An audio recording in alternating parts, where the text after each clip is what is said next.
Here's a book from a place that many of your mamas love so much called Paris. And this is a little girl about 100 years ago in Paris, and her name is Mirette. It's called Mirette on the High Wire. And there's the first picture of Mirette. I'm going to turn this a little bit.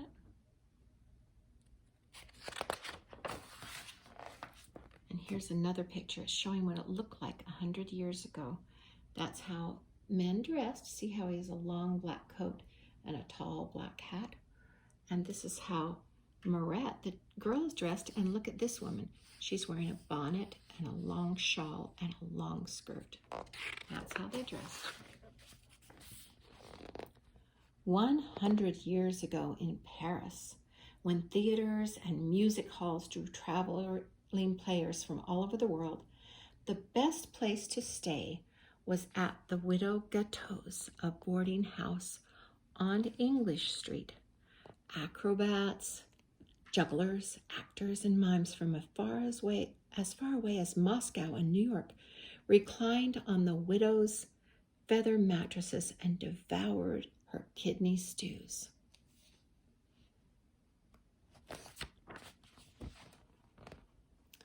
Madame Gâteau worked hard to make her guests comfortable, and so did her daughter Mirette. The girl was an expert at washing linens, chopping leeks, paring potatoes, and mopping floors. She was a good listener, too. Nothing pleased her more than to overhear the vagabond players tell of their adventures in this town and that town along the road. One evening, a tall, sad-faced stranger arrived. He told Madame Gâteau he was Bellini, a retired high-wire walker. "I am here for a rest," he said. "I have just the room for you, Monsieur Bellini, in the back where it's quiet," she said, "but it's on the ground floor with no view." "Perfect," said the stranger. "I will take my meals alone."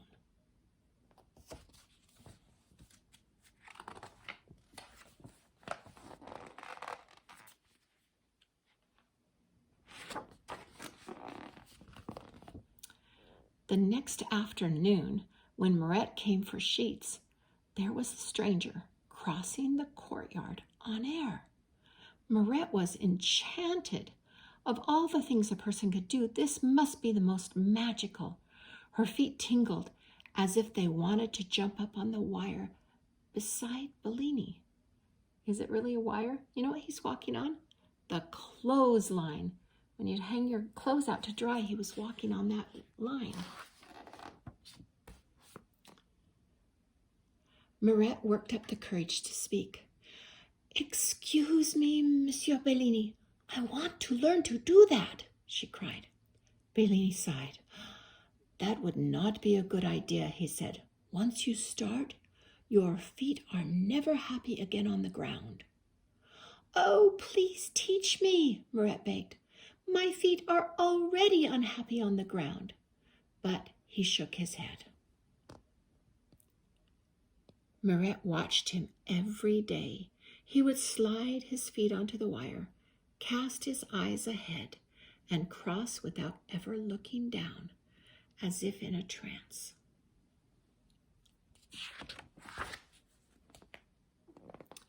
Finally, she couldn't resist any longer. When Bellini was gone, she jumped up on the wire to try it herself. Her arms flailed like windmills. In a moment, she was back on the ground. Bellini made it look easy. Surely she could do it too if she kept trying. In 10 tries on one foot for a few seconds, she balanced. In a day, she managed 3 steps without wavering. Finally, after a week of many, many falls, she walked the length of the wire. She couldn't wait to show Bellini.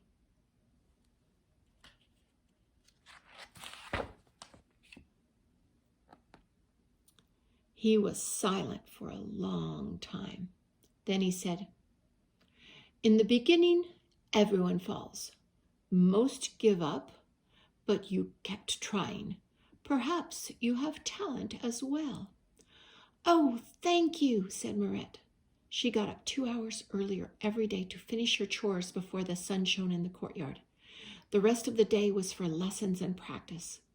Bellini was a strict master. "Never let your eyes stray," he told her after day. "Think only of the wire and of crossing to the end." When she would cross dozens of times without falling, he taught her the wire walker's salute. Then she learned to run, to lie down, and to turn a somersault. "I will never fall again," Mirette shouted. "Do not boast," Bellini said so sharply that Mirette lost her balance and had to jump down.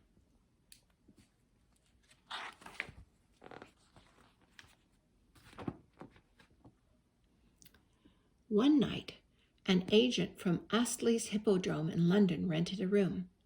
He noticed Bellini on his way to dinner. "What a shock to see him here," he exclaimed. "See who?" asked a mime. "Well, the great Bellini. Don't you know he was in the room at the back?" "Bellini? The one who crossed Niagara Falls on a 1,000-foot wire in 10 minutes?" asked the mime.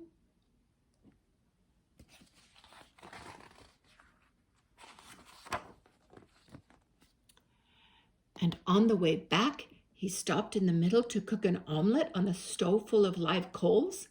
Then he opened a bottle of champagne and toasted the crowd, the agent recalled.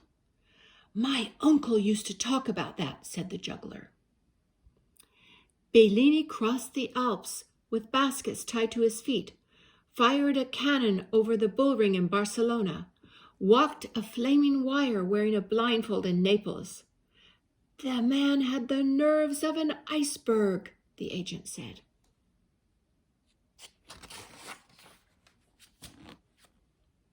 Mirette ran to Bellini's room. "Is it true?" she cried. "You did all those things? Why didn't you tell me? I want to do them too. I want to go with you." "I can't take you," said Bellini. "But why not?" asked Mirette.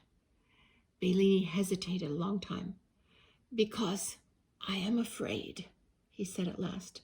Mirette was astonished. "Afraid?" she said. "But why?" "Once you have fear on the wire, it never leaves," Bellini said. "But you must make it leave," Mirette insisted. "I cannot," said Bellini.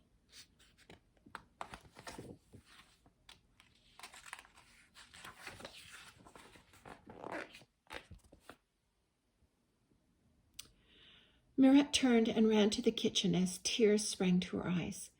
She had felt such joy on the wire. Now Bellini's fear was like a cloud casting its black shadow on all she had learned from him. Bellini paced the room for hours. It was terrible to disappoint Mirette. By dawn, he knew that if he didn't face his fear at last, he could not face Mirette. He knew what he must do. The question was, could he succeed?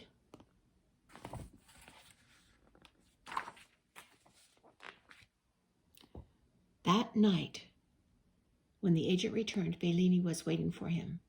The agent listened to Bellini's plan with mounting excitement. "I'll take care of it," he promised. To himself he added, "A big crowd will make me a tidy profit. What luck I just happened to be in Paris now." Bellini went out to find a length of hemp with a steel core. He borrowed a winch and worked until daylight, securing the wire. There he is working. He's got hemp, which is rope, but it has steel inside of it, so it's a very, very strong and very tight rope. Tight rope, ha ha ha. That's what they call it, the tight rope.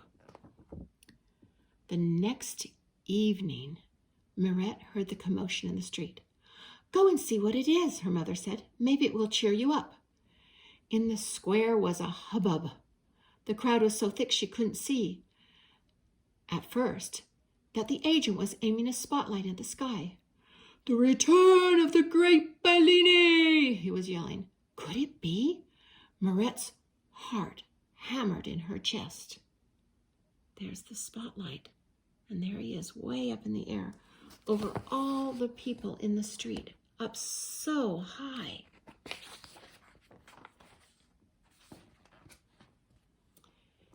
Bellini stepped out onto the wire and saluted the crowd. He took a step and then froze. The crowd cheered wildly, but something was wrong. Mirette knew at once what it was. For a moment, she was as frozen as Bellini was. There she is. Then she threw herself at the door behind her, ran inside, up a flight after flight of stairs, and out through a skylight to the roof. There she is, on one end of the rope, and Bellini's on the other.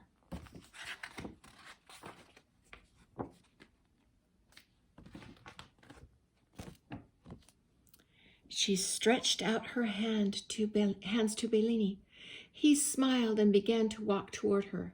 She stepped onto the wire, and with the most intense pleasure, as she had always imagined it might be, she started to cross the sky. "Bravo! Bravo!" roared the crowd. "Protégé of the great Bellini!" shouted the agent. He was beside himself, already planning the world tour of Bellini and Mirette. As for the master and his pupil, they were thinking only of the wire and of crossing to the end. And there is a picture of when they became famous. Mirette and Bellini, wire walkers. Remember, they had to always remember and think only of the wire and the end, and to concentrate on getting it done right till the very end.